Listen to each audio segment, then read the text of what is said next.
ওই কবরটা হবে জান্নাতের বাগিচা। সুবহানাল্লাহ। আরে জোরে। শুধু তাই না, নবীজির একজন স্ত্রী মা খাদিজাতুল কুবরা রাদিয়াল্লাহু তাআলা আনহা একদিন নবীকে জিজ্ঞাসা করেন, নবী গো, আপনার কাছে আমার দুইটা ওসিয়ত, আমার মৃত্যুর পরে আমার দুইটা ওসিয়ত পালন করবেন নি? নবী কই, কি ওসিয়ত? কই, নবীজি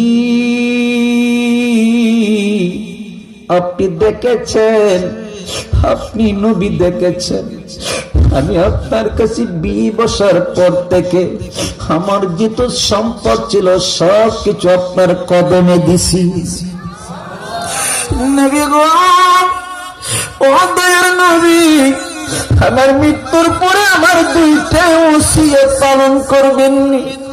নবী কয়, খাদিজা রে, যেই নবীর জন্য কষ্ট করেছো, আমি যখন জাবালে নূর পাহাড়ে উম্মতের জন্য যখন সিজদায় পড়ে কাঁদতাম, তুমি মা খাদিজা, তুমি খাদিজা, তুমি আমার জন্য ওই পাহাড়টা বেয়ে উপরে গিয়ে আমার জন্য খাবার নিয়ে যাইতে।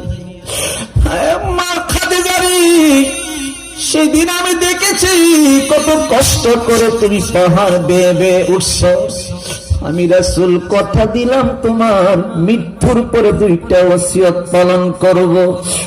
তাহলে শুনেন গো নবীজি, 1 নম্বর ওসিয়ত হলো গো নবী, আমার মৃত্যুর পরে আমার গোসলটা আপনি নবীর হাত মোবারক দিয়া দিবেন। আরো জোরে, আরো জোরে। নবীজি